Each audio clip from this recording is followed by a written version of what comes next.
classic joke blog post. They said they Nice. were releasing a new token called WTF coin, Nice. something silly like that. Yeah, it's funny. That's cool. Yeah, we should have done it. It would have been good fun, but I had a lot going on. We're buying a new building. Oh, So, awesome! yeah. That's awesome. Is it going to be your new HQ? Well, one of them, yeah. So we've got a building in if assuming board approval, we have a building going into a West Seattle building, and then also we'll share space with um, Reflective Ventures at Pioneer Square. Awesome. That sounds really cool. Yeah. Congrats. Yeah. Thank you. And then we're also opening up offices in Berlin in the not too distant future. Cool stuff. Yeah. So all of that has taken some time to get going.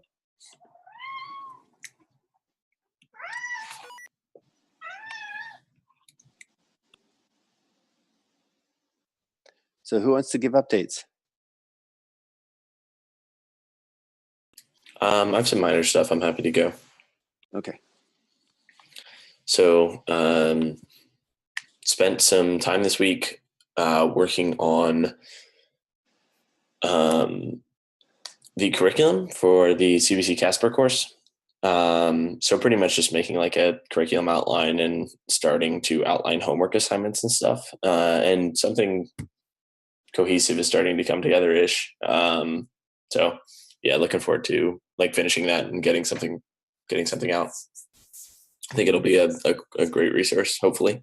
Other than that, been implementing the code-based redesign that I've been talking about for like 6 years at this point, which is cool. It makes things more readable and understandable and kind of easier to maintain and extend. So that's nice. And also hypothetically like a bit more portable elsewhere. So that's cool as well.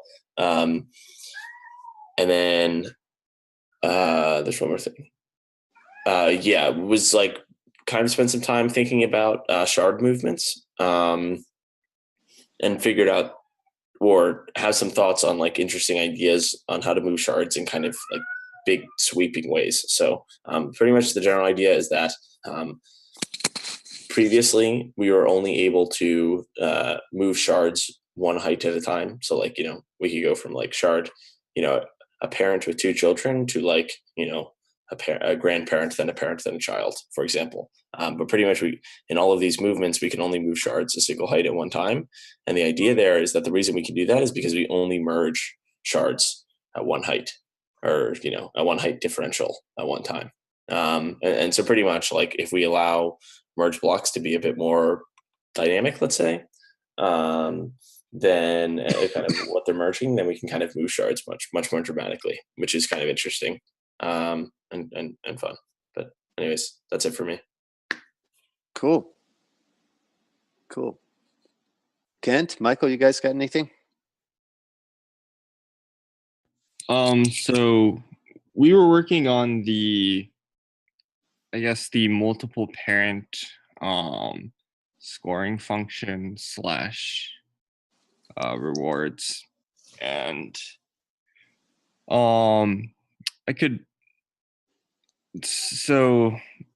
I guess Michael Birch has written up a simulator that I've sort of done some final touches on to get this DAG-like behavior going for the simulator. I guess I could share screen. Go for it. It's definitely a pretty cool art piece. Yeah. So you can see like, I don't know if you can see my cursor, but there's some DAG-like behavior going in the middle.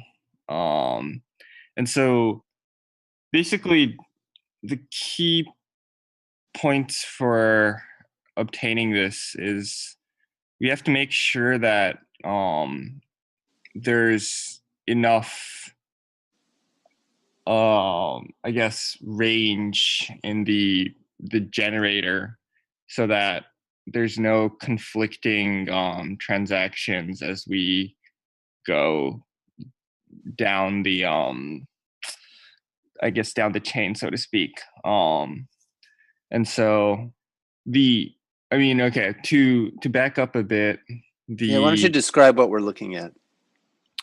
So this is, this is still the same as what I believe Michael Birch presented a couple weeks ago. It starts from this is the same visualization as from the political capital simulator that we talked about several months ago now, and we did a blog post on that one.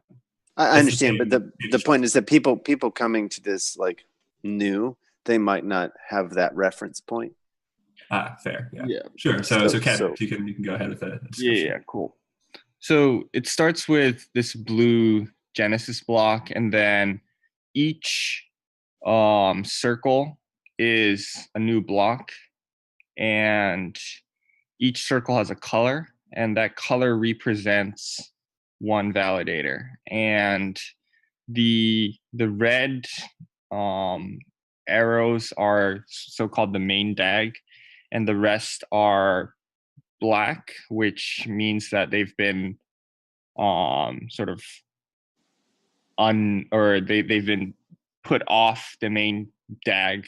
And so when you traverse the main DAG, you'll get or the validators do something similar to a ghost traversal now. The idea is that they take the latest blocks and then they score going sort of backwards. And then they try to find the heaviest block going forward. And then they end up creating the DAG. And so when I was saying earlier about how you need to have enough randomized or enough of a range, they're essentially, for these blocks, we fill them up with random transactions of three, I should say mainly two types, just produce and consume. This is, and they have essentially IDs that's sort of all they have really. And the consume has another producer consume inside of it that has another ID, and so it's sort of like a recursive structure.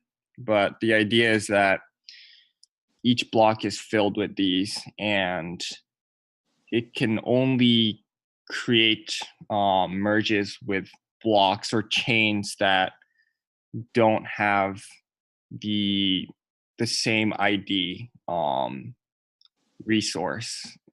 By that I mean a producer consume. And so that's basically what this is. So the idea of the model is that the produce and consume are like for and bang in Rolang, and the IDs are sort of like names in some very loose sense.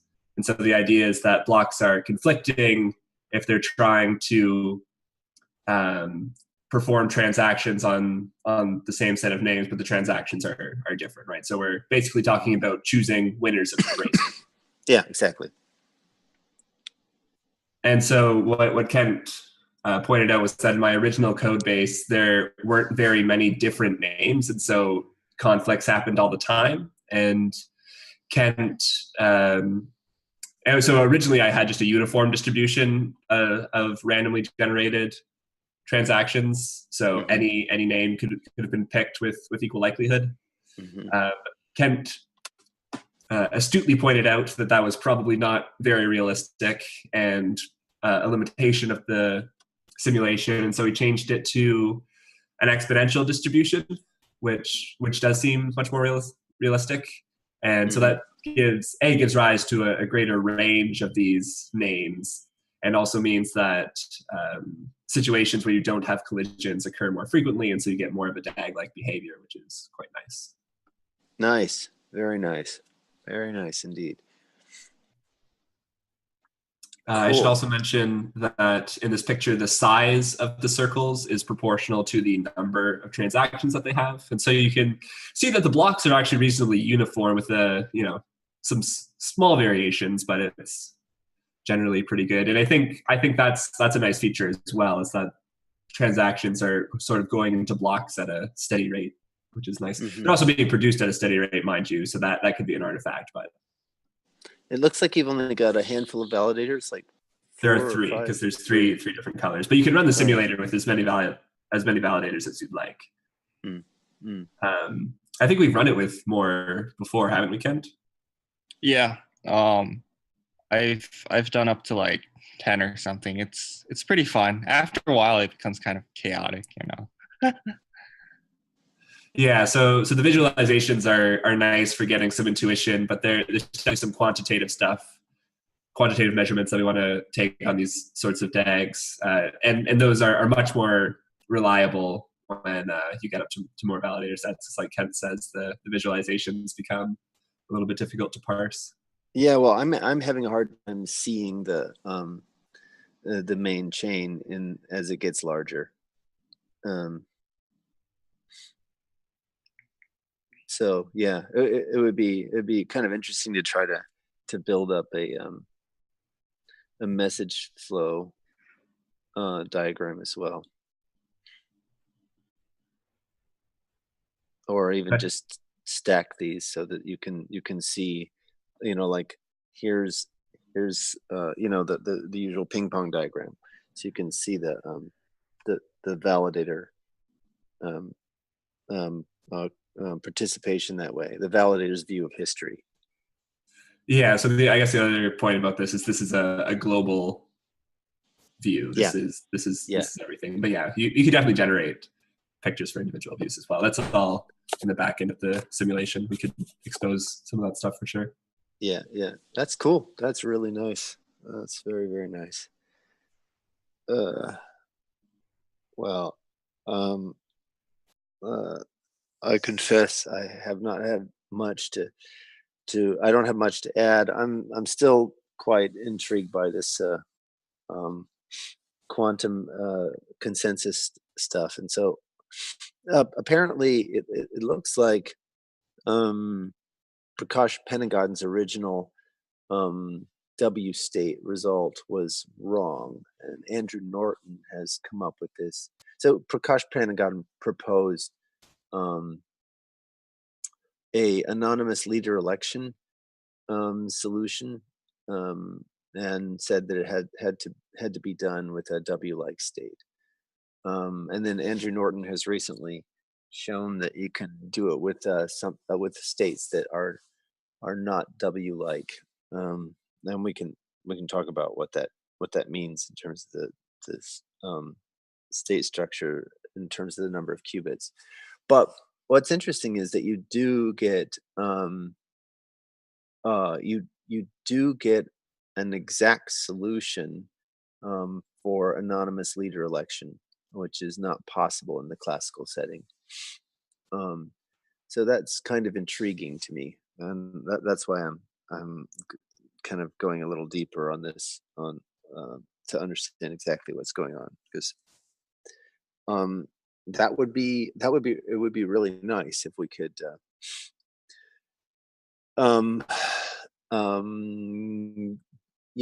get quantum computation to supply solutions for which there are no classical solutions in distributed consensus. That would be a lovely motivating result to pursue this a little deeper. So that's what I've been doing. And I don't know if anyone has seen um, in terms of resource tracking. It looks like there's been a lot of development at the type theoretical level that I was not aware of. So people have been looking at integrating resource tracking with dependent type theory, and Bob Atke has um, uh, Connor McBride proposed something he called quantitative type theory that effectively integrates dependent type theory with this resource tracking stuff that began with linear logic. And so Bob Atke has recently given sort of characterization in terms of categorical models. So I've also spent a little bit of time taking a look at that to see if that might provide some help as we start wanting to ensure uh, no double spend catch that at the type level. So that's that was just another little fun foray. I would strongly recommend anybody who's interested in to take a look at Connor McBride's work. His work is really incredible. Could you throw a couple links our way? Yeah, sure. Hang on a second. This is kind of an entry point paper.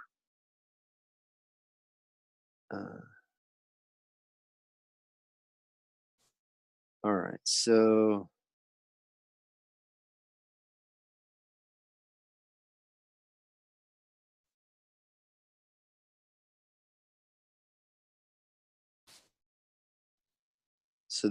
that's an entry point paper in the bibliography. But Connor McBride was the first one to notice that polynomial functors have a notion of derivative on them, and that corresponds to knocking a hole in a type. So if you have some type like list, you can take the derivative of the list type, which knocks a hole in the list, which gives you a notion of list context. And then that gives rise to the structure that Uwe discovered, which was the zipper, right? So which gives you this efficient way to do applicative data structures. So applicative data structures are kind of the functional version of data structures, but they tend to be copying everywhere, which it can be expensive. But if you use zippers, where you split the data type into the context and the rest of the list, the instance, then that can give you a notion of location in the data type, and then you can traverse your data type and not do so much copying. And so the derivative is what gives you the notion of context, and therefore gives you a notion of location in the data type. So that all that work originally came from Connor McBride, and now this quantitative type theory stuff also looks quite intriguing. It gives an interesting resolution to these two different lines of investigation: the linear style resource sensitivity at the type level, and the dependent type theory, where you get types that are dependent upon terms. And so bringing those two together has a lot of promise for the kinds of stuff where we would like to be able to prove good, strong properties about contracts and the use of resources.